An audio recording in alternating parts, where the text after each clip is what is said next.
বাংলাদেশ একটি কৃষি প্রধান দেশ। এদেশের শতকরা ৮০% মানুষ কৃষির উপর জীবিকা নির্বাহ করে। তাই গ্রামাঞ্চলের কৃষকরা অর্থনীতির চাকাকে সচল রাখার জন্য বিভিন্ন ধরনের ফসলি পণ্য চাষাবাদ করছে।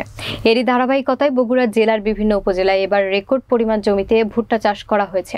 জেলার বিভিন্ন মাঠ ও নদীর তীর জুড়ে এখন ভুট্টা তোলায় ব্যস্ত সময় পার করছেন কৃষকেরা। প্রতি বছরের ন্যায় অনুকূল আবহাওয়া, উন্নত মানের সার ও সেচ ব্যবস্থা সহ আধুনিক প্রযুক্তির কৃষি যন্ত্রপাতি ব্যবহারের মাধ্যমে তুলনামূলক স্বল্প খরচে যথাসময়ে কৃষকরা এবার ভুট্টার বাম্পার ফলন ও ভালো দাম পাওয়ায় আনন্দিত। বিস্তারিত দেখুন বগুড়া প্রতিনিধি আসাদুজ্জামান আশার প্রতিবেদনে। বাংলাদেশ একটি কৃষি প্রধান দেশ। এদেশের শতকরা ৮০% মানুষ কৃষিকাজের উপর জীবিকা নির্বাহ করে। তাই গ্রাম অঞ্চলের কৃষকেরা অর্থনীতির চাকাকে সচল রাখার জন্য বিভিন্ন ধরনের ফসলি পণ্য চাষ করেন। এরই ধারাবাহিকতায় বগুড়া জেলার বিভিন্ন উপজেলায় এবার রেকর্ড পরিমাণ জমিতে ভুট্টা চাষ করা হয়েছে। জেলার বিভিন্ন মাঠ ও নদীর তীর জুড়ে এখন ভুট্টা তোলায় ব্যস্ত সময় পার করছেন কৃষকেরা। প্রতি বছরের ন্যায় অনুকূল আবহাওয়া, উন্নত মানের সার ও সেচ ব্যবস্থা সহ আধুনিক প্রযুক্তির কৃষি যন্ত্রপাতি ব্যবহারের মাধ্যমে তুলনামূলক স্বল্প খরচে যথাসময়ে কৃষকেরা এবার ভুট্টার বাম্পার ফলন ও দাম ভালো পাওয়ায় আনন্দিত।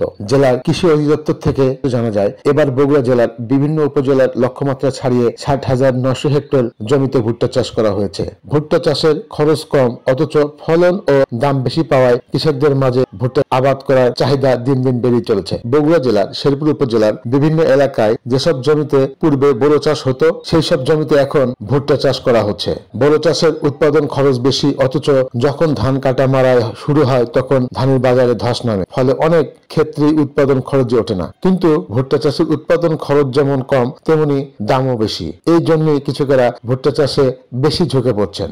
এবারে ভুট্টার ফলন ও বাজারে দামও অনেক ভালো। জমি থেকে তোলা কাঁচা ভুট্টা প্রতিমন ৮৫০ টাকা থেকে ৯০০ টাকা বিক্রি হচ্ছে, আর শুকনা ভুট্টা প্রতিমন ১০৫০ থেকে ১১০০ টাকা বিক্রি হচ্ছে। শেরপুর উপজেলা কৃষি অফিস থেকে জানা যায়, গত বছরের তুলনায় এবছরে শেরপুর উপজেলায় এবার ভুট্টার আবাদ অনেক বেশি হয়েছে এবং লক্ষ্যমাত্রা ছাড়িয়ে গিয়েছে। এলাকার কৃষকেরা যাতে ভুট্টা যথাযথভাবে উৎপাদন করতে পারে এবং স্বল্প খরচেই উচ্চ ফলনশীল ভুট্টা উৎপাদন করতে পারে, এই জন্য উপজেলা কৃষি অফিস থেকে প্রতিনিয়ত কৃষকদের নিকট গিয়ে পরামর্শ প্রদান ও বিভিন্ন রোগ বালাই থেকে ভুট্টাকে মুক্ত রাখতে পরিমিত পরিমাণ ঔষধ প্রয়োগের পরামর্শ দেওয়া হচ্ছে।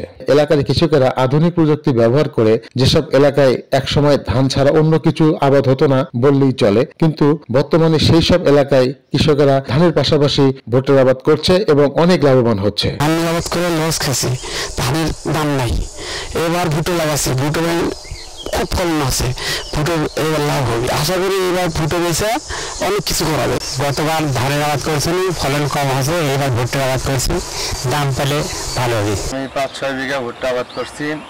ভুট্টা মোটামুটি এবার রোগবালাই কম হওয়ার কারণে ভালো ফলন পাওয়া গেছে।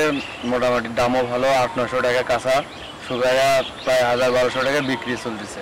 সেই সাথে কৃষি বিভাগের পক্ষ থেকে কৃষকদের সার্বক্ষণিক পরামর্শ দিয়ে যাচ্ছেন, যাতে করে এলাকার কৃষকেরা সকল প্রকার ফসল উৎপাদনে আধুনিক কৃষি প্রযুক্তি ব্যবহারে উদ্বুদ্ধ হচ্ছে বলে জানিয়েছেন এই কৃষি গবেষক। আমাদের এলাকার কৃষকরা ধানের আবাদ করার পরে অনেক তারা ক্ষতির সম্মুখীন হয়, তারা ঠিকমতো ধানের টাকা তুলতে পারে না।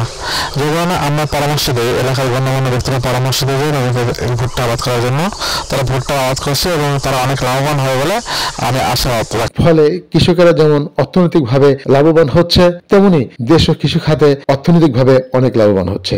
আসাদুজ্জামান আশা, রাজধানী টেলিভিশন, বগুড়া।